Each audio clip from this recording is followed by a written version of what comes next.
அக்கா ஒரு பிளவுஸ் ஒன்னு ஆல்டர் பண்ணணும். இந்த பிளவுஸ் நான் தைச்ச மாதிரி இல்லீங்களே, நீங்க என்னோட கஸ்டமரா? இல்லீங்க, பிளவுஸ் நான் வேற ஒரு பக்கம் கொடுத்திருந்தேன். அது கொஞ்சம் சின்ன சேஞ்சஸ் இருக்கு. அப்ப அங்கேயே கொடுங்க. ரொம்ப தூரம் போகணுங்க, ஒரு எமர்ஜென்சி, சீக்கிரம் பண்ணி கொடுங்க. இல்லைங்க, நீங்க எவ்வளவு கொடுத்தாலும் நான் தைக்க மாட்டேன். என்னோட கஸ்டமருக்கு என்ன ஒர்க்கோ, நான் ஏதாவது மிஸ்டேக் பண்ணிருந்தேன்னா இல்ல ஏதாவது புதுசா இருக்கிற துணியில ஆல்டர் கேக்குறாங்களா, கண்டிப்பா பண்ணி கொடுப்பேன். நீங்க பக்கத்துல இருக்கிறவனுக்கு தைக்கிறதுக்கு ஒரு வாய்ப்பு கொடுக்க மாட்டீங்க, எங்கேயோ கொண்டு போய் கொடுக்குறீங்க. சொல்றேன், தப்பா எடுத்துக்காதீங்க. ஆல்டர் எங்க கிட்ட கொண்டு வந்தீங்கன்னா நாங்க எப்படி செஞ்சு கொடுக்கறது? 2 மிஷினை போட்டு உட்கார்ந்தாலும் எங்க கடைக்கு நாங்க தாங்க ராஜா. அதனால தப்பா நினைச்சுக்காதீங்க. ஆல்ட்ரேஷன் நீங்க என்ன காசு கொடுத்தாலும் நாங்க பண்ணி கொடுக்க மாட்டோம். எந்த காரணம் கொண்டு எங்க மிஷின் எங்களுக்கு சாமிங்க, அந்த மிஷின்ல நாங்க பழைய துணியை வச்சு தைக்க மாட்டோம். அது மட்டும் கிடையாதுங்க, ஆல்ட்ரேஷன் பண்ணிட்டு இருக்க வரையில என்னோட ஸ்கில்ல நம்ம டெவலப் பண்ணிக்கவே முடியாது. அப்போதைக்கு வர வருமானத்தை மட்டும்தான் நம்ம பார்த்துட்டு இருப்போம். அதை நான் புரிஞ்சுக்கிட்டு என்னோட ஸ்கில்ல டெவலப் பண்ணிக்கிட்டேன். நீங்க எப்ப இதை புரிஞ்சுக்க போறீங்க? Thank you friends.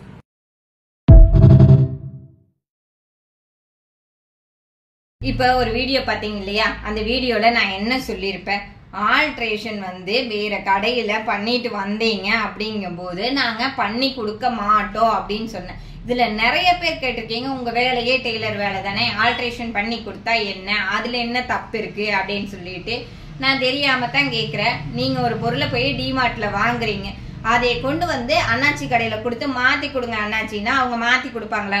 மாத்தி கொடுக்க மாட்டாங்க. நீ போய் 1000 ரூபாய் கொடுத்து 10 கிலோமீட்டர் தாண்டி போய் தச்சுட்டு வருவீங்க. பக்கத்துல இருக்கிற ஒருத்தருக்கு சின்ன வாய்ப்பு கொடுக்க மாட்டீங்க. அவங்க உங்க ஆல்டர் வேலையை அவங்க செஞ்சுட்டு இருக்கணுமா அப்படிங்கறது தான் நான் சொல்லியிருந்தேன். உங்களுக்கு ஓகே, உங்களுக்கு விருப்பம் இருக்குது செஞ்சு கொடுக்குறீங்க அப்படின்னா தாராளமா செஞ்சு கொடுங்க. நான் என்ன சொல்றேன்னா, அது கண்டிப்பா நம்மளை பாதிக்கும்.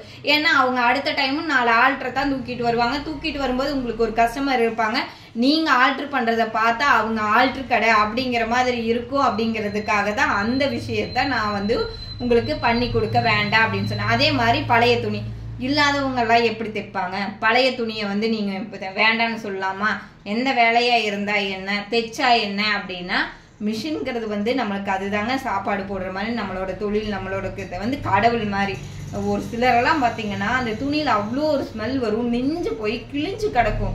அது நீங்க நினைக்கிற மாதிரி கஷ்டப்படுறவங்க இல்ல, எல்லாருமே கொண்டுட்டு வருவாங்க. அந்த துணியை அவங்க எதுக்காக யூஸ் பண்ணுவாங்கன்னு தெரியல, அந்த துணியை கொண்டு அடிக்க சொல்லுவாங்க. அதுலயும் பாத்தீங்கன்னா மாலை நேரம் 6 மணிக்கு மேல விளக்கு போட்டதுக்கு அப்புறம் வருவாங்க. உடம்புல போட்டுட்டு கழட்டிட்டு ஏதோ தையல் விட்டு போச்சு, நான் வெளியில கிளம்புறேன்னு சொல்லிட்டு எடுத்துட்டு வருவாங்க. இந்த மாதிரி அழுக்கான துணிகளை உங்க மிஷின்ல வச்சு அடிக்கலாமா? அதைத்தான் சொல்லியிருக்கேன். இதுக்குன்னு நிறைய ஆல்ட்ரேஷன் சென்டர் இருக்குதுங்க. முதல்ல தான் பாத்தீங்கன்னா ஆல்ட்ரேஷன்னா டெய்லரிங் கடையில தான் கொடுத்துக்கணும். இப்பெல்லாம் பாத்தீங்கன்னா எல்லா ஊர்லயும் ஆல்ட்ரேஷன் பண்றதுக்காகவே கடை வச்சிருக்காங்க, அங்க கொடுத்து அடிக்கலாம். இல்ல அப்படின்னா நிறைய பேர் வண்டியில ஒரு மிஷின் எடுத்துட்டு நாங்க ஆல்ட்ரேஷன் பண்ணி கொடுக்கறோம் அப்படின்னு சொல்லிட்டு நிறைய பேர் வராங்க, அவங்க கிட்ட கொடுத்து அடிக்கலாம். அதெல்லாம் விட்டுட்டு கடைகள்ல இது ஒரு தையல் தானே, அடிச்சு கொடுங்கன்னு அதையவே ஒரு வழக்கமா வச்சுக்கிறாங்க. அது மட்டும் கிடையாது, அதுக்கு காசும் அவங்க கொடுக்கறது இல்ல. அப்படியே கொடுத்தாலும் அதுக்கும் பேரம் பேசி 5 ரூபாய் இருந்தா 10 ரூபாய் இருந்தா அப்படின்னு சொல்லி கொடுக்குறாங்க. இதுக்கு தான் நான் சொல்லியிருந்தேன், இந்த மாதிரி வேலைகளை எல்லாம் முடிஞ்ச அளவு அவாய்ட் பண்ணுங்க. இன்னொன்னு, அந்த காசு அப்பதான் அப்போதைக்கு வருதுன்னு நினைச்சிட்டு அதே வேலைகளை நம்ம செஞ்சுக்கிட்டே இருந்தோம்னா நம்மளோட வேலையில நம்ம தையல்ங்கிறது ஒரு கடல் மாதிரி. அதுல நிறைய விஷயத்த நம்ம கத்துக்கிட்டே இருக்கணும். இதையெல்லாம் பார்த்துக்கிட்டே இருந்தோம்னா நம்ம அதையே கத்துக்க மாட்டோம். ஏன்னா அப்போதைக்கு வர இந்த காசை மட்டும்தான் பார்த்துட்டு இருப்போம். நம்ம அடுத்தது என்ன கத்துக்காம விட்டுருவோம். அந்த அதைக்காகவே நீங்க ஆல்ட்ரேஷனுக்காகவே டைம் ஒதுக்காதீங்க.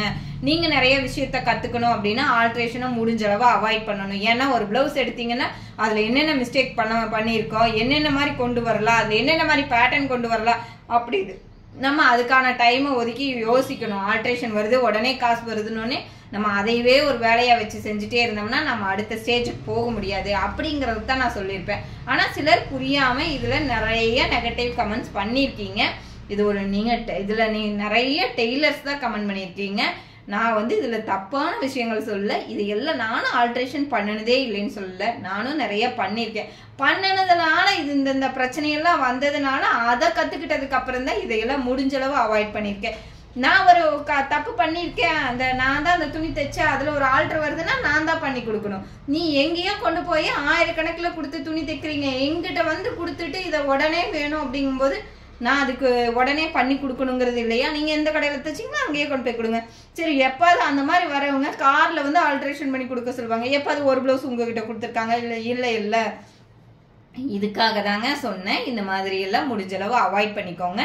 அந்த ஆல்டர் பண்ற டைம்ல உங்களோட ஸ்கில்ல டெவலப் பண்ணிக்கோங்க அப்படின்னு சொல்லியிருந்தேன். Thank you friends.